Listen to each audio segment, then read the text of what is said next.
Hello, everyone. New and old faces, welcome. Dan, I'll mute you. There we go. All right. Welcome, friends, to today's ButterMixer. We're usually hosting this for afternoon Europe, but we're gathering folks from the literal other side of the world, and it's evening for them. So here we are. Good morning or good afternoon, good evening, wherever in the world you are. If you know Butter already, then you already know our flashcards. So here's the question for you as we settle in the session. Do you know of Design Thinking and Agile? And then are you familiar with Design Thinking? Are you familiar with Agile? Are you familiar with both? Place yourself in the middle. Or I'm a newbie to both. I'm here to learn, and that's also fine.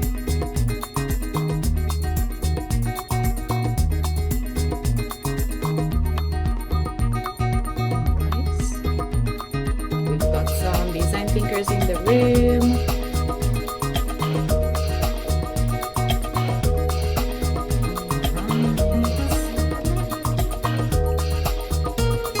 Beautiful.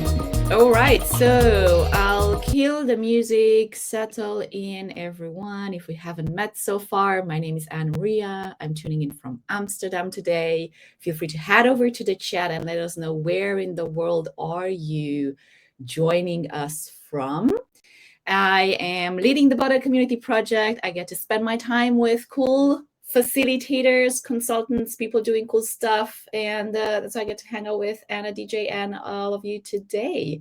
And this is our ButterMixer. We're hosting these sessions every 2 weeks. We are recording them as well, so I do have to get that out of the way. We're recording the sessions. We're making them available on YouTube for everyone to watch, democratizing our learning, our passion for facilitation, so that other folks can join as well. Here we are, close to Amsterdam, Amy. Yes, Harlem, beautiful. Brisbane, okay, cool, love that. Brisbane, Enschede as well. Netherlands representing, Lisbon with Ines. Aloha from Hawaii. Hey, Brad. What time do you have? I'm like, I can't decide if it's super early for you or really late or somewhere in between.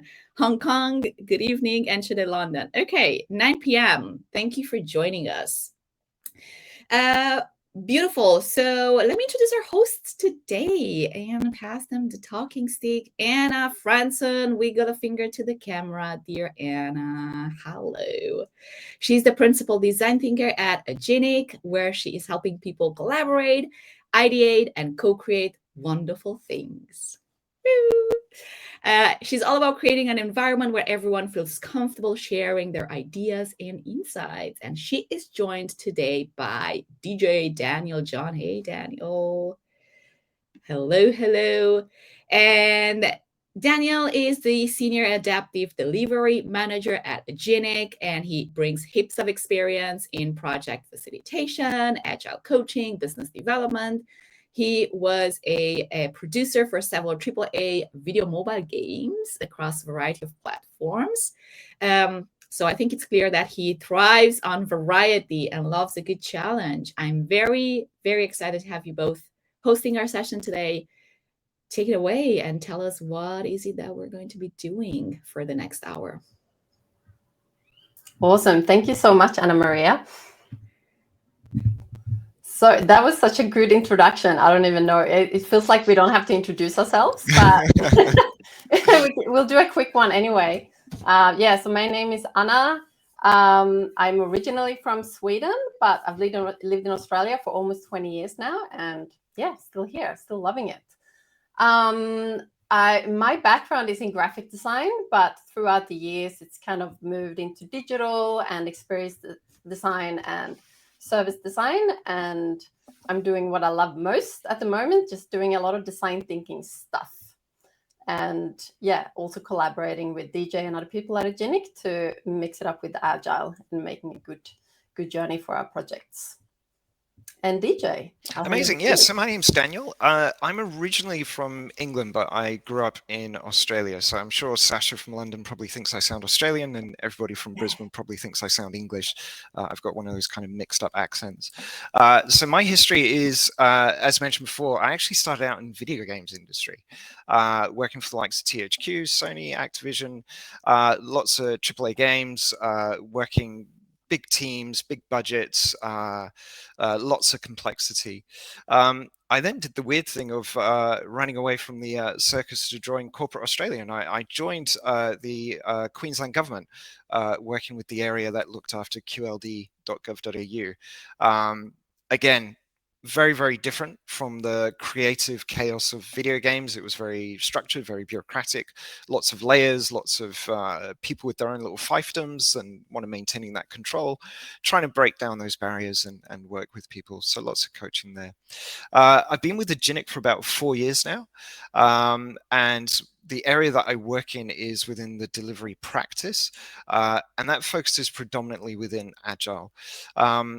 I'll go into Agile in a lot more detail later on, but effectively it's a set of guiding principles and some values. And there's lots of different ways of applying it. And one of the most common ways of applying it is Scrum. So a lot of the times I act as a Scrum Master. So yeah, hopefully that gives you kind of a little bit of idea of our background. So the thing I absolutely love about Butter is both Anna and I can control the slides. Like normally we have like a hidden keyword when we do this, when one of us presenting the slide deck, so we know when to change words. So the fact that I can actually do it and then throw to Anna is amazing. So a little bit about Aginic. So we're very, very data focused. So historically, when data analytics came about, it was all about gathering the data. You've got to get data. Let's get data, lots and lots of data. But there was very little guidance back then about how to actually use that data, how to get the value from that data, how to identify powerful questions that need answers. And that's kind of where we start. And where we can help. We wrap that up, as I mentioned before, in a very agile way of working. So we do a lot of agile coaching for some of our clients, and we do design thinking coaching as well. So just to give you an overview of who we are, 100 plus professionals. We're in Brisbane, we're in Sydney, we're in Melbourne. We're experience-led. So most of the people that work at Aginic have got very diverse backgrounds. We thrive on change. We thrive on looking at different points of view. We never answer a question of why do we do it that way. We've always done it that way. We always look for different ways of continual improvement. And we've got a culture of friendly doers as well, which I really, really love. Like you can go up to anyone and ask for support. There's no saying I don't know isn't frowned upon. It's celebrated, and it's something that we can work on together. So I might throw over to Anna, who's been with Aginic much longer than I have, just to maybe go through a bit of the journey so far. Yep. So this is a very high level timeline. So I've been around at Aginic for 7.5 years now. So it's been a while and I'm still loving it. Things change constantly and that makes it exciting.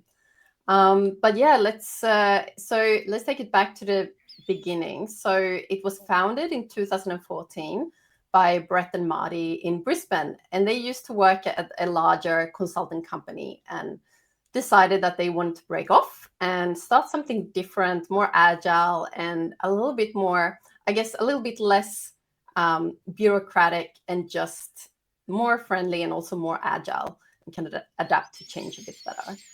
So when I joined in 2016, we were about 12 people, I think, and I was the first designer that joined. And since then, things have changed a lot. We have a bigger design team, about 15 designers, and all of our capability areas, which is in design, engineering, analytics, and delivery, has grown a lot. So we don't just do, it kind of all started with doing analytics and dashboarding type projects, but that's grown a lot since then. And we're working on more complex and just really interesting projects. And yeah, I'll hand it over to you, DJ, because you started in 2019 and things or a bit different when you started? Yeah, absolutely. So Aginic was my first consultancy gig. Prior to that, I was always like a full-time employee. So it was really different coming into that space where you're kind of being parachuted into different projects. Usually on the client side, 9 times out of 10, if they're seeking consultancy, it's because things aren't going well. So it's a really interesting environment to learn and to grow and to be challenged. One of the things that really struck me as being unusual about Aginic was that agile approach, because you would think, particularly when you reflect on some of the larger consultancies, some of the more famous consultancies, historically, the impression of their approach is quite come out of control, for lack of a better word. Like, here's the contract of what we're going to deliver, we'll go away and we'll deliver it. That was certainly my experience when I was in government. We very rarely had interactions with the consultancy. It's kind of like, we think this is what we want. They'd go away, come back and go, bugger, actually, we don't need that. So the agile approach, which I'll go into a bit more detail later on, was really refreshing to see that in a consultancy form. It was something that I'd had experience with back in the games industry, and I'd sort of lost touch with it and was trying to bring it into government. But obviously, as I mentioned before, it's quite a large bureaucratic space. So working in an agile space just was so freeing. So those were kind of like my first impressions when I joined at Aginic.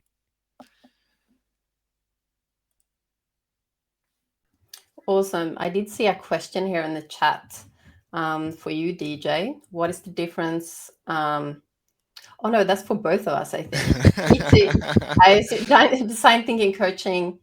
What is the difference, design thinking coaching, between agile coaching?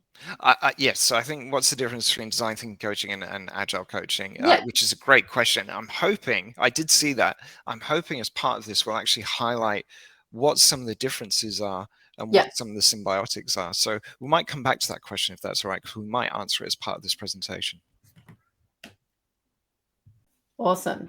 Yeah, so today we're going to talk about some reflections and insights around how we use design thinking and agile. So I'm going to start with talking a bit about design thinking. And first I wanted to initiate with a poll. How familiar are you on the call with design thinking? And as you're doing that, Anna Maria, do you want to add some music to make it a bit interesting?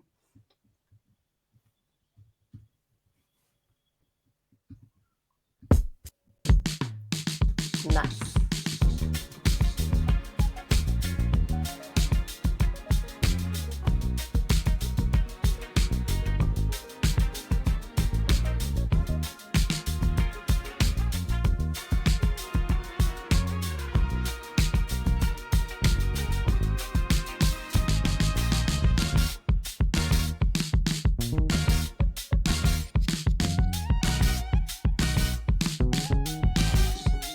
Oh, it's really cool to see that there's a lot of design thinkers here.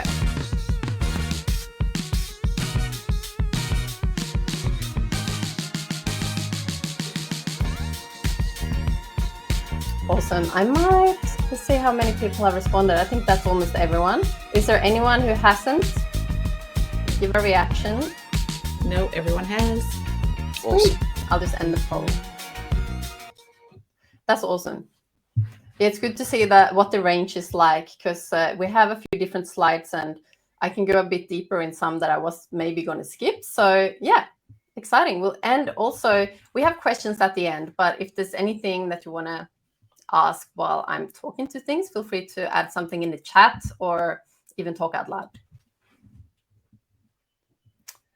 So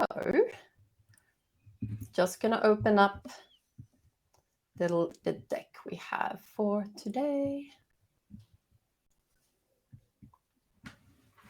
Okay, so design thinking. So most of you in this session know what it means, and you might have different ways of explaining what it is. I guess it's a kind of common way of describing it just in one sentence. An iterative process for creative problem solving with a focus on understanding and designing for the user. And I guess those are the two key things: creative problem solving with focus on the user. And at Aginic, we have a few principles that really helps guide our design thinking mindset. One of them is be guided by empathy, not by tech or tools or anything or even solutions. Make decisions together, like work as a team, work in a diverse group, and make or do kind of move forward together and co-create solutions. You don't have to be a designer that sits in your own silo and makes something and then magically come up with something. It's so much better if you collaborate with people from lots of different diverse backgrounds. So that's something we really try to highlight when we work on anything internally, but also with clients. And I thought we can look at a couple of common ways to describe design thinking. And I think everyone, I'm not sure if everyone can actually draw on this, but how many people, probably most of you, have seen one or both of these frameworks? Yep. Awesome. There's a few ticks. There's a lot of, I can imagine there's a lot of double diamond fans. I am one of them. So I guess just starting with Stanford Design School's 5-step process. This is a very common way of describing how you might move through design thinking. You start with, or don't start with, it can be very iterative, but one of the things you can do is empathizing with users. Define is all about defining the problem or the pain points of the users, but it also can be a problem of the organization. Ideation, anything from traditional brainstorming to any other kind of ideation techniques. Prototyping is coming up with some kind of mock-up that you can test with users. And looking at UK Design Council's Double Diamond is a bit different. It kind of goes more directional. And we found that for some people, it makes things a bit easier if you're not used to design thinking, because you go through, you start with some kind of challenge or problem, and you start by diverging, trying to understand user needs and what the problem is. And then you define that problem. And that's when you can start ideating in the solution phase and come up with ideas. And then you decide on what idea to test first, and you prototype that. And both of these frameworks, that one, this one, they're pretty awesome. But we found at Aginic that we wanted something a bit kind of like a combination of both. And as this slide says here, design thinking really helps uncover user pain points. What is like the real problems of users, and also generate solutions to solve those. So we sometimes call them our gold nuggets, because this is like where you can find a really high value, because if you can solve those pain points, you can really improve a user's life.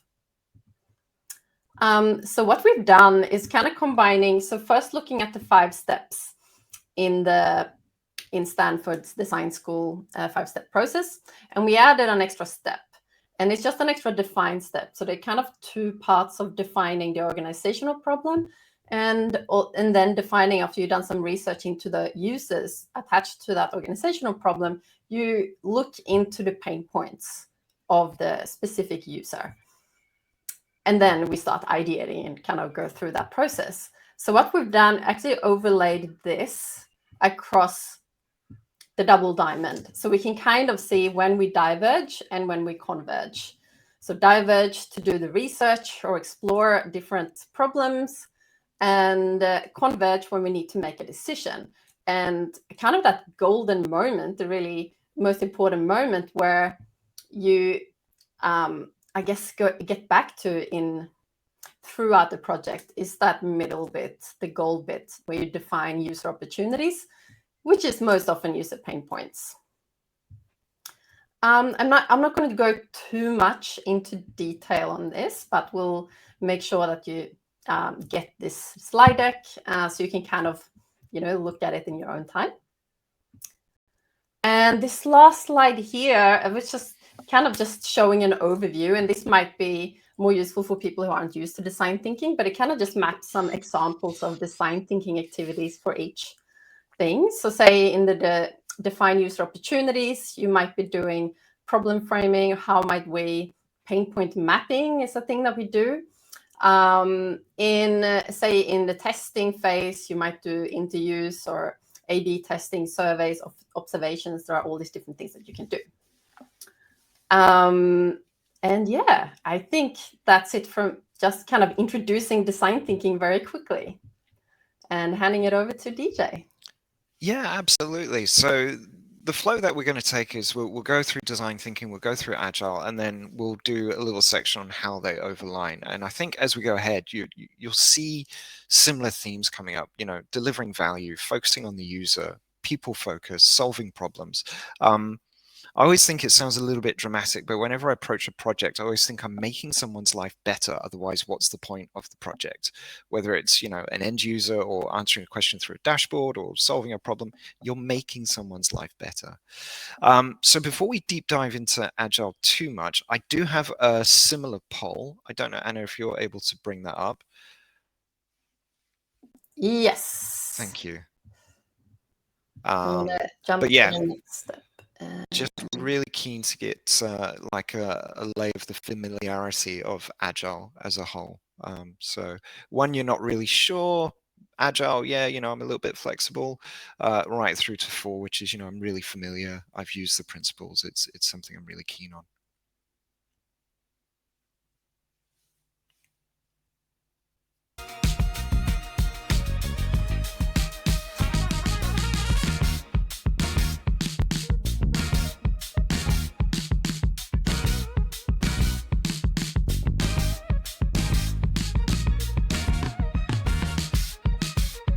So obviously I made a little bit of a cheeky joke there.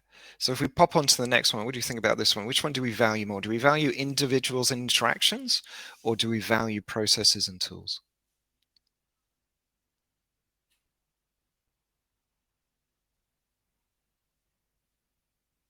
You can see there's some definite alignment on that one.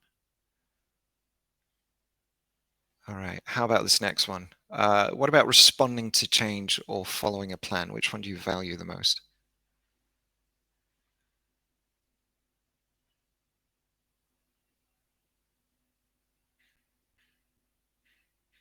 Fantastic. Again, everybody's jumping on the responding to change, which is good. All right, customer collaboration or contract negotiation? Which one do we value the most?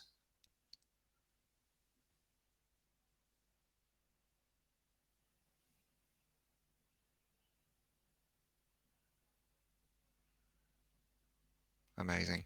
Perfect. Fantastic. Well, that was really interesting. Because basically, where's the slide deck gone? I'll get it. Oh, amazing. Thanks, Anna. You heard the panic in my voice then. This is what teamwork's all about. So those values are ripped straight from Agile. So the core values are individuals and interactions over processes and tools, working software over comprehensive documentation, customer collaboration over contract negotiation, and responding to change over following a plan.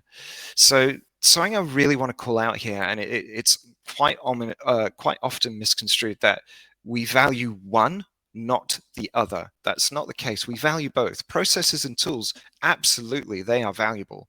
If you've got the wrong tools, you can't do the job. If you don't have processes to build that foundation or to get that momentum going, it can be really, really difficult. But at the end of the day, if things go wrong, if the proverbial hits the fan, you want individuals talking to each other. You want those interactions happening. Working software, we mentioned before, that potentially could mean value to the customer.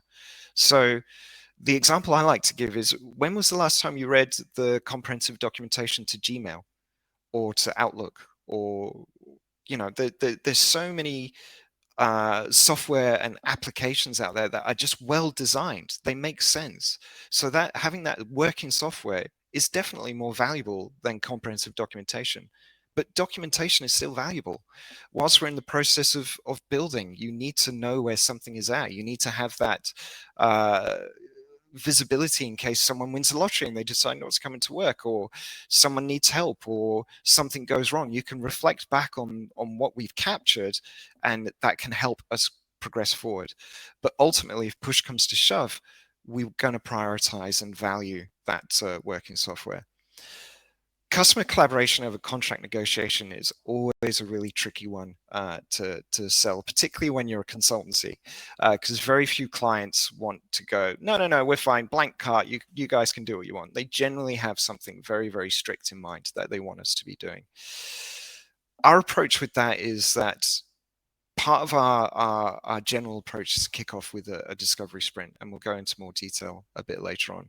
So we try and frame our contracts around what's the value, what's the problem, what's the why of this engagement before we start delving into the how and the when and the what. It's the why.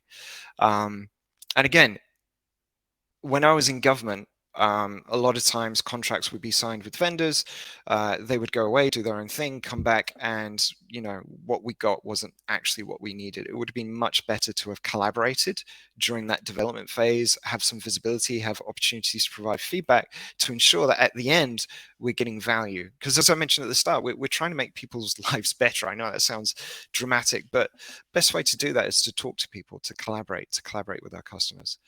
And then the last one I think is pretty self-evident, the responding to change over following a plan. Again, plan is a great starting point, but a plan is a list of things that most likely will go wrong. So try and keep that list nice and short. I like to think of it as when GPSs first came out, there were all these amazing stories of people just blindly following their GPS into a river or down train tracks or goodness knows where. You got to respond to change. You've got to respond to what you can see. Don't just mindlessly follow that plan. So yeah, that's that. Why does Agile matter? Well, what we're trying to do is we're trying to literally have business agility. Markets move fast, things change. Just look at, there's so many common stories out there that could almost become fables, like Blockbuster versus Netflix, or PayPal versus Visa and MasterCard. You need to be able to adapt. I was actually shocked the other day. I learned that Kodak invented the digital sensor. They were the first ones to come up with it. However, their management decided against proceeding with it because they thought their business was in selling photographic paper, photographic film. We don't want to damage our existing business. And it's amazing with hindsight how damaging a decision that was, because obviously Kodak is nowhere near the company it used to be. So yeah, that's the key thing that we want. We want to be agile. We want to ensure that we're delivering value to our customers. We want to ensure we're getting feedback from our customers, and we want to make sure that we're delivering value and adapting. So a lot of people, when they talk about agile, sometimes they start talking about Scrum, or they start talking about a specific framework. For me, agile is an umbrella term. So the example that I like to use is if you think of agile as like the principle of vegetarianism, Scrum is almost like a recipe for vegan tacos. So if you follow the steps in that recipe, your outcome is going to be vegetarian. If you follow the steps of Scrum, your output is going to be agile. It's a very, very simple framework. It's very lightweight. It's intentionally ambiguous in some areas because that allows you to apply it to your business as you see fit. But the stages and the steps in that process are very straightforward. It's founded on empiricism and lean thinking. What we mean by empiricism is we mean that we learn from experience, we learn from facts. It's a scientific approach. We do experiments, we validate assumptions, and then we move forward based on what we know. It's a very simple setup. So I won't go into too much detail, but effectively we have what's called a product backlog, which is an overarching list of things that need to be done for us to complete the project. They should be in varying levels of granularity, ideally having, towards the top of the most prioritized ones should be a little bit granular, a clear idea of what it is we're meant to be doing.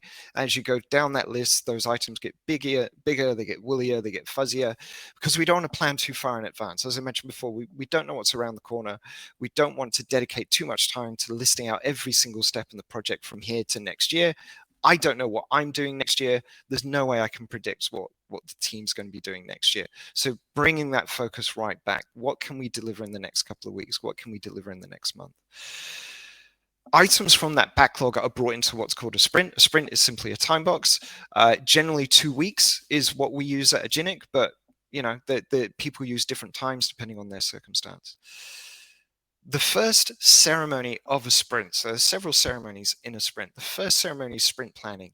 And that's where the team, the people who are actually doing the work, decide what we're going to bring in, what we're going to prioritize for that sprint. That creates a sprint backlog. Brilliant. Yes, thank you for that.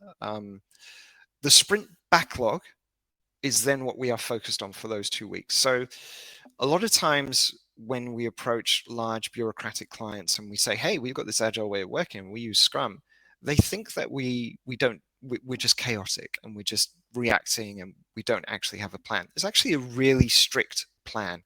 That time box of the 2 weeks is incredibly strict. Don't bring in any new work. This is what we're focusing on. When we get to the end of that sprint, that's when we can pivot. That's when we can change. That's when we can learn from what we've done in those 2 weeks. And we do that with what's called a sprint review. So the sprint review is demonstrating the work that we've done to our customers, to our clients, to our users. The thing I always aim for is to get an end user to demonstrate that increment. If I can get the person who's going to be inheriting this project initiative to actually demonstrate what we've done, that's a massive win. During the sprint, the team will talk with each other regularly. We'll have a daily scrum, 15 minutes, super quick. That's a planning session. It's not an update. It's not, this is what I'm doing. I'm super valuable. Please don't fire me. This is, okay, this is what I'm working on. What are you guys working on? How can I help? How can we work towards the sprint goal? And at the end of that sprint, we have a working increment, which is, as I say, that bit of value that we give to the user. The last little session, the last little one I want to mention here is the sprint retrospective. This I've seen when we've been brought in because Scrum isn't working for clients. This is the first thing that gets dropped, is the retrospective. For me, this is one of the most important sessions. It's as a team, we reflect on how we did in the last sprint and we identify ways of working better together. What worked? What didn't work? What can we do better? Focus on maybe 1 or 2 items and bring those into your sprint planning session. Dedicate time to those improvement activities, because if we do them and we become a better team, we're going to be more effective. We can work through more things. So that's Scrum. I'm conscious that I've just kind of exploded a whole bunch of Scrum information at you. Hopefully that kind of didn't scare you off too much. The reason I really like Scrum as an approach is if you look at it here with an engagement from project to end where we've delivered the entirety of the value, the continuous engagement with the end users is so important. The number of times I've seen projects where they haven't even spoken to the end user, they've just made assumptions the entire way. This forces it into people's faces. Give us feedback on this. Here's a tiny little slice of the overarching project. Give us feedback. Is this working? Eliminate those assumptions. Make them facts. Yeah, it looks like a caterpillar.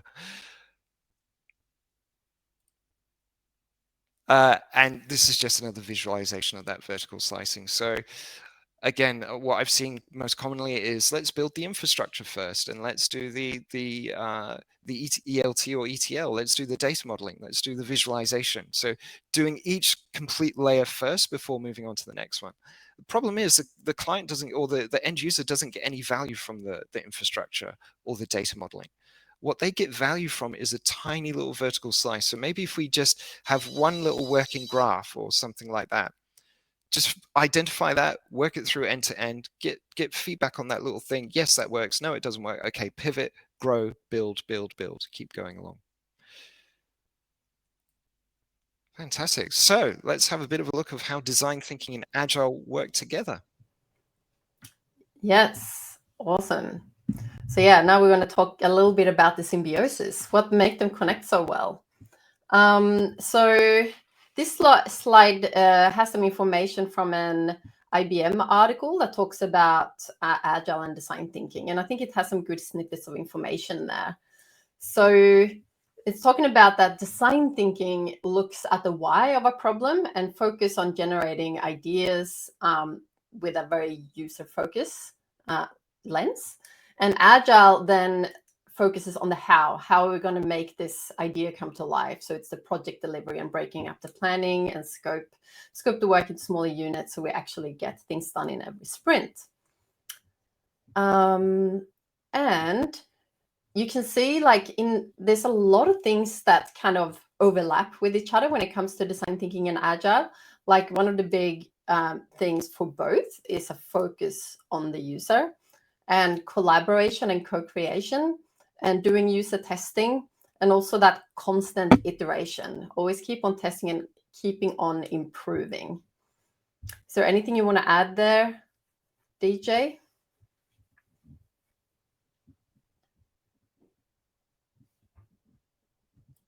Wait, you're muted. I'll unmute you. Thank you so much. Sorry about that. I was talking to myself. I just said, as part of my gunshot overview of Scrum, one of the Agile frameworks, is that we have a dedicated role called a product owner, and they represent the customer. So we have someone part of the team that actually can provide that business value. Often that business value kind of lacks clear definition, but for me, it's the user. It's the business value for the user. What are they getting out of this? What's that value? So that's definitely, for me, a key thing that we see in both design thinking and agile. Yeah.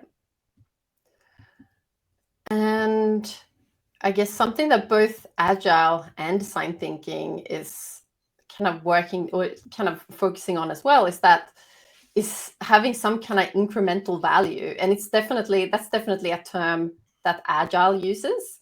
Design thinking kind of helps that along, but it's a very, I guess, agile focused term. So you want to talk to that one as well, DJ?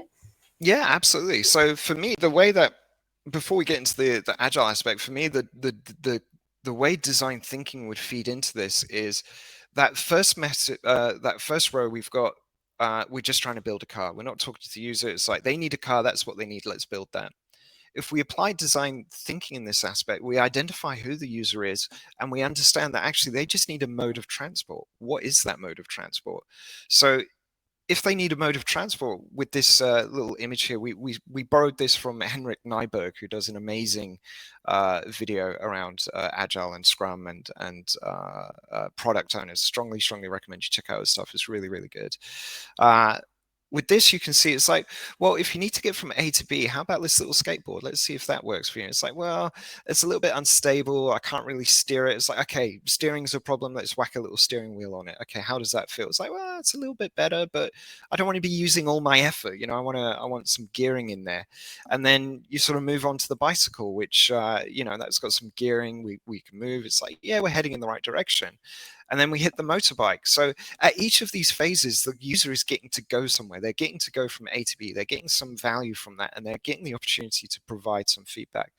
And the end one there, I'm not sure if you can see, but we've got more of a stylized sports car, because from the motorbike, we figured out that they like to go fast and like the wind in their hair. So maybe we make the car a convertible and a bit more sporty and those kind of things. So just getting that immediate feedback, whereas the first way, we don't get any feedback until that final step. And by then it's too late to make the car a convertible. We can't do anything. We can't change the engine and make it more sportier. It's too late. So yeah, that incremental delivery, using that continuous approach of seeking out feedback, seeking out continuous discovery is very, very critical. Awesome. And here's a different illustration, just kind of showing, just the focus for both design thinking and agile is really user needs, creating something of value continuously. And design thinking is looking at it from a point of finding and solving the right problems that the user have. And then agile is looking at, okay, we're going to build the right things based on these problems that we have solved, or just helping with, the solution building. Yeah, absolutely. It's about quality, making sure that we're building the thing right. And I love these activities here, sort of lining them up like this. I might just quickly jump into the Scrum roles that we've thrown up here. So building the right thing, obviously that's demonstrated in sprint planning. So we've built our backlog, we've captured some user stories. It should be prioritized by the product owner. So that planning session, we should be focused on working our way towards those user needs, identifying the roles and responsibilities. So again, I mentioned the product owner, making sure that they understand their role, making sure that they're getting us the feedback that we need. The daily stand-ups, making sure that we're on track, making sure that everybody's got within the team has got the support they need, making sure it's sustainable. And then finally, and most importantly for me, that sprint review, that's the opportunity to really engage with the user and demonstrate what we've created and just validate that we're on the right track. Yeah, for design thinking, it's similar to those processes I showed earlier. You always want to do user research, really understanding who the users are and what they need. Ideation can be, anything from traditional brainstorm to sketching or any other thing. And then, you're prototyping. You create something quickly that you can test. It's not perfect, but it's testable. And then you learn something, and then you can continue improving the experience for the user. Something that I've seen Anna do on projects for that prototyping is lo-fi prototyping. So literally just writing on sticky notes. Step 1, this is what the user does. Step 2, these are the screens they're presented. And even something as simple as that takes no time at all. Zero investment, zero money, but you're already getting valuable feedback from the user going, this is how we see the flow. Yeah, usually that kind of paper or sticky note prototyping is the most valuable because you get that really quick feedback, and then you can make big changes based on that. And then you can maybe make a bit more detailed prototype or a mid-fidelity prototype. So let's jump into, I'm going to move the agenda so we're on the right section. Project, let's see. Oh no, wait, I'm going to move it back. There we go, project approach. So here we'll talk about how we blend design thinking and agile, starting with a challenge. Yeah, so as mentioned before, we generally will start with a discovery sprint, which is a fantastic opportunity for everybody involved to align. So the client will come to us with a challenge. We will then go through several design thinking exercises, which are highlighted here in the lighter orangey sort of color. So building that shared vision. That's potentially a valuable exercise from a Scrum standpoint because we're aligning the team to that vision as well. One team. We try and not have a client and a consultant. We try and generate that shared vision, that single team approach. We do the user research, so figuring out who our key users are, what their needs are. Lots of investigation in that space. Prioritizing those needs, whether it's using a simple matrix, cost versus impact, or need versus, something else. Just a simple prioritization approach. Ideation as well. User testing is key as part of that discovery sprint. As mentioned before, that could be as simple as some sticky notes or a 2D prototype, something like that. But all of this, ultimately, the information we gather from this will help us build that product backlog and help us build that vision of what it is that we want to do. And for me, that all comes up in like this dark gray circly kind of solution. So we've got assumptions here. We've got what's the word? Sorry, my brain is failing me. It's late in the day. So yeah, we've got the idea of what we think the solution is. I'm sure that word will come. Is the MVP or no? No, it's like when you've got a scientific kind of, you want to do some experiments. It begins with hypothesis. Hypothesis. Yeah, I got to stop thinking of big complex words this late in the day. Hypothesis. So that's our hypothesis. Once we got that vision and we've got the product backlog, we can then start feeding that into a delivery sprint. Again, mentioned as part of that Scrum framework we use, we have those daily stand-ups. Those are our regular touch points to make sure that we're focusing on the right thing.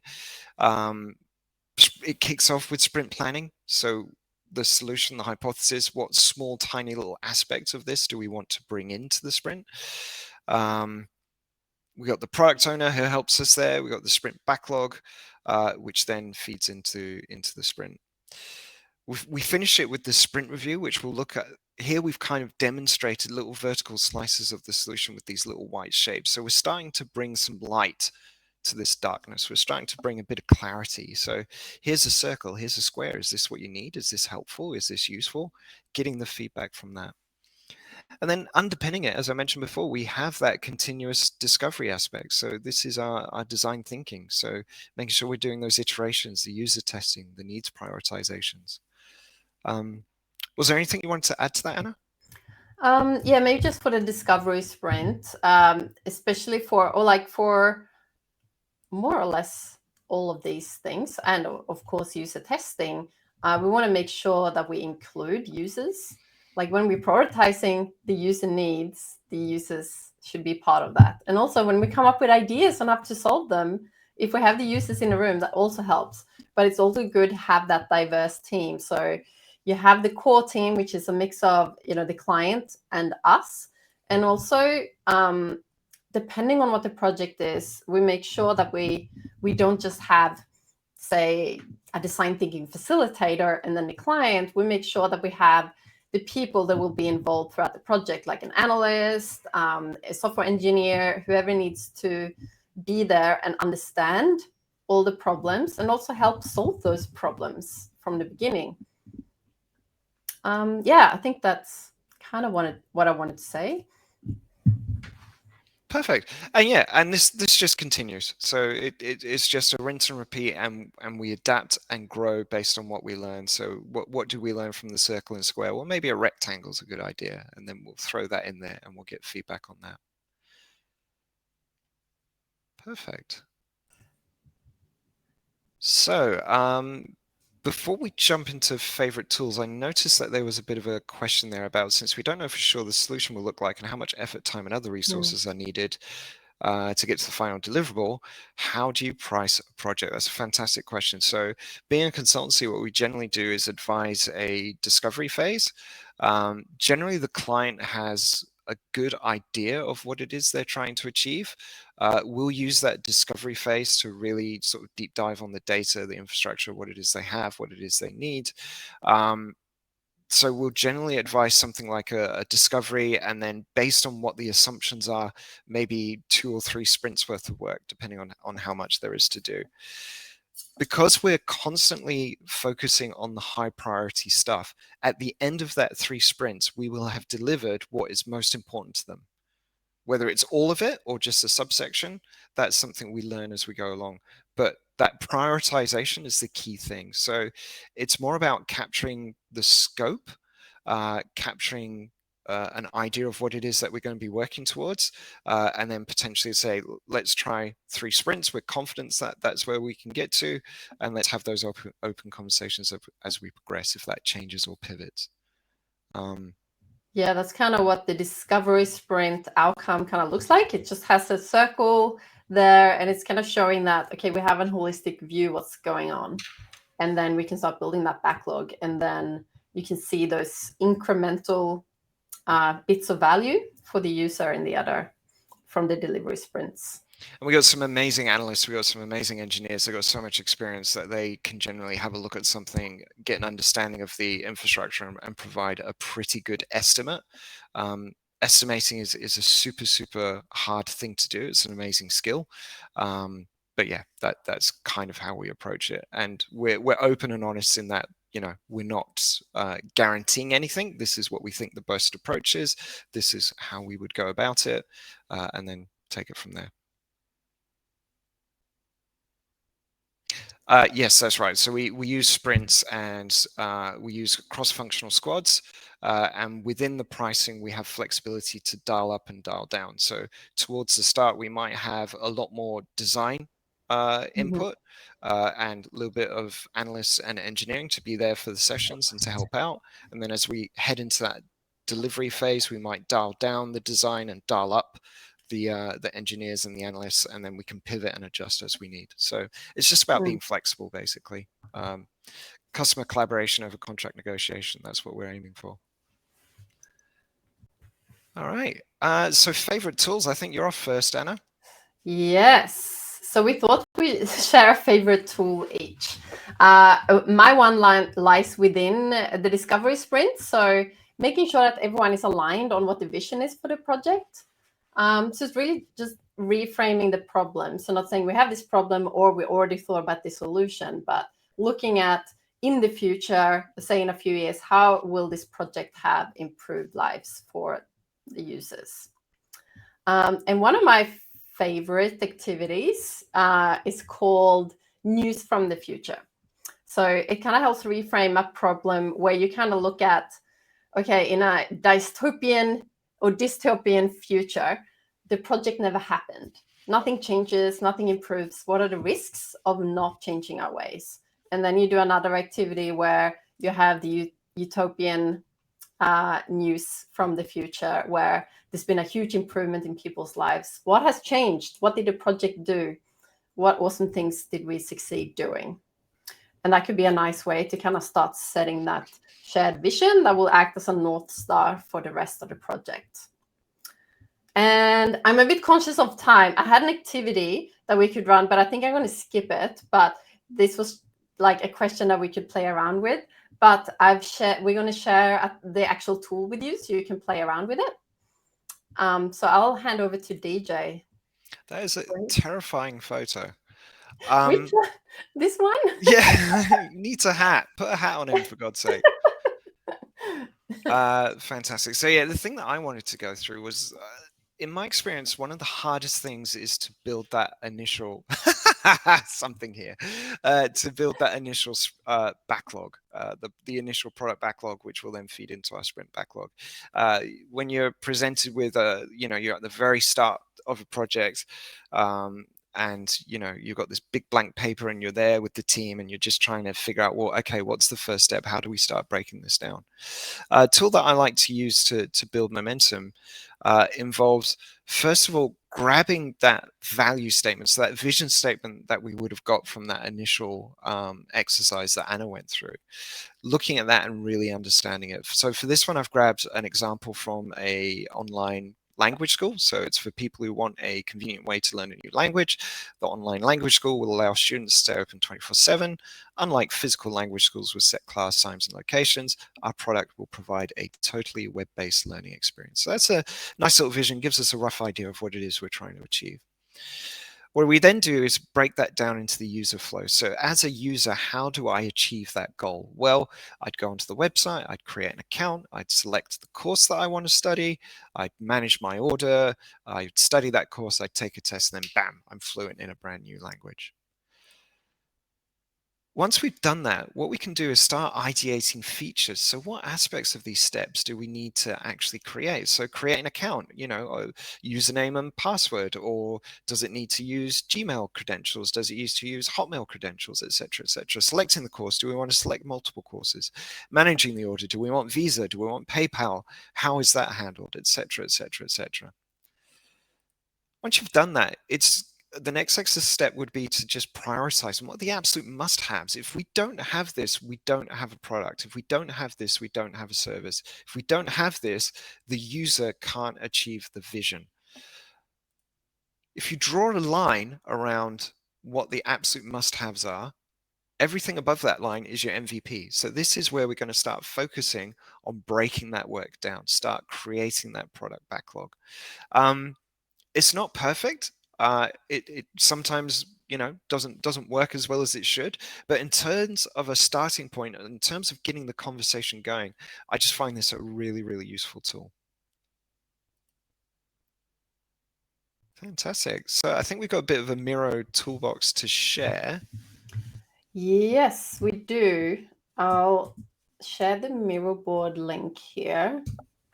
And the password, yeah, you can see it there on the screen. Aginic 2023. So that has a few of our favorite templates, including the ones we just spoke to. And yeah, there's a few extra there. So yeah, feel free to have a look and add it to your own projects. And I'm conscious we've blasted into Q&A time, but definitely feel free to hit us up directly. We're on LinkedIn, or you can email us. I think the next slide's got our contact details on it. Always happy to chat. But yeah, did we want to spend the last 2 minutes maybe answering a question or two? Yeah.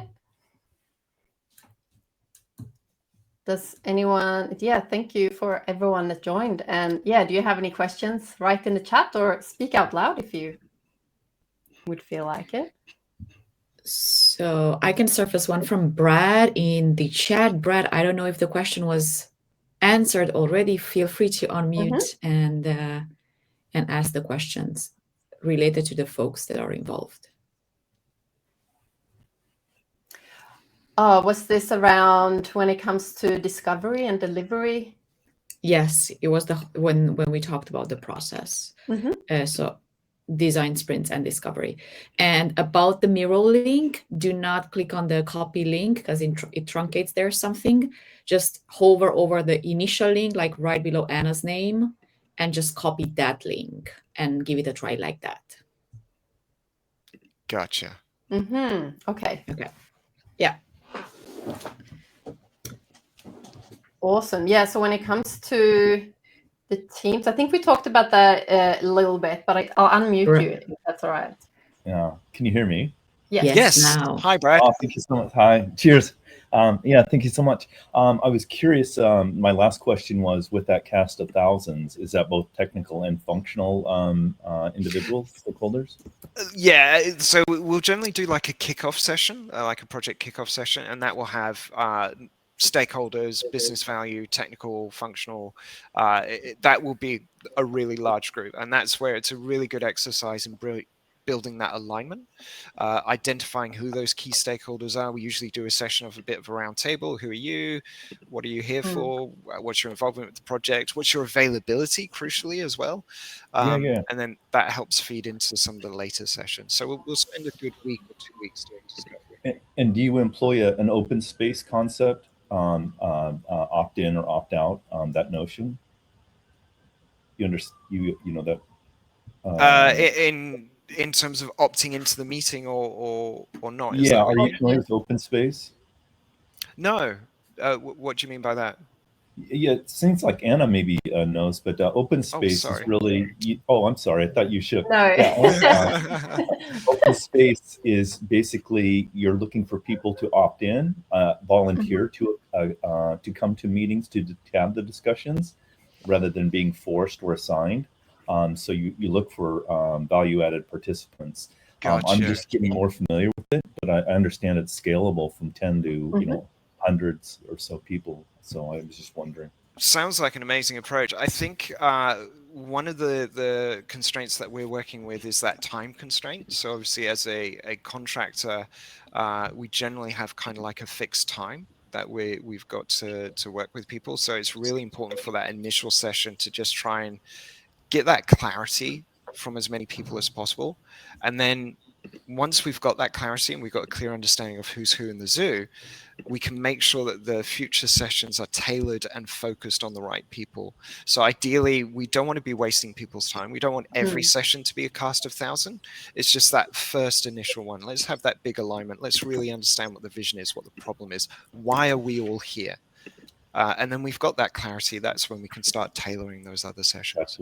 Yeah, and I guess we often have, always have sessions where we work out who's the core team, who's doing, most of the things or all of the things, and where's the extended team and how are they involved and how often.